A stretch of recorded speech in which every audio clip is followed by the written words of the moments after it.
আসসালামু আলাইকুম। আমরা চলে গিয়েছিলাম আমার জ্যাঠাতো ভাইয়ের শালীর বিয়েতে, যার জন্য জোহানকে এত সকালবেলা উঠিয়ে ব্রাশ করিয়ে গোসল করিয়ে নিলাম। ও তো শীতে রীতিমতো কাঁপছিল। এরপর ছাদে রোদের মধ্যে ওকে নিয়ে গিয়ে লোশন লাগিয়ে শরীরটা গরম করে বাসায় নিয়ে আসলাম।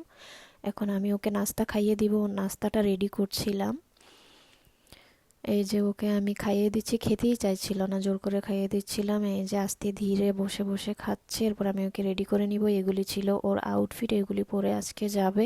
এটা ছিল ওর ফাইনাল লুক। সোয়েটারটা অবশ্য চেঞ্জ করেছিলাম। এরপর আমরা রওনা দিয়ে দিলাম আমাদের বাড়ির সামনে থেকে। দুই পাশেই সবুজ, দেখতে ভালোই লাগছিল, কিন্তু মনে হচ্ছিল একটু সরিষা ফুল হলে দেখতে আরো ভালো লাগতো। রাস্তাটার সামনের দিক থেকে যতই দেখছিলাম শুধু সবুজ আর সবুজ। এখন এই সামনের মোড়টা ধরে আমরা ভাবিদের বাড়ির রাস্তায় ঢুকে গেলাম।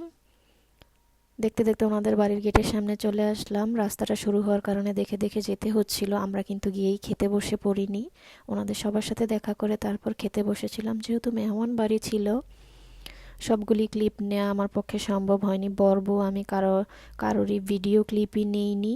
এখানে সবাই খাবারের জন্য ওয়েট করছিল। জোহান অনেক বিরক্ত হয়ে গেছিল খাবারের জন্য, শুধু বারবার বলছিল মাংস দিয়ে ভাত খাবো, আমি নিজের হাতে খাবো। ওকে খাবার দেয়া হয়েছে, কিন্তু পরে অবশ্য আমি খাইয়ে দিয়েছিলাম। খাওয়া দাওয়া শেষ করে এরপর আমরা আবার রওনা দিয়ে দিব। বাড়িতে আসতে হবে আমাদেরকে।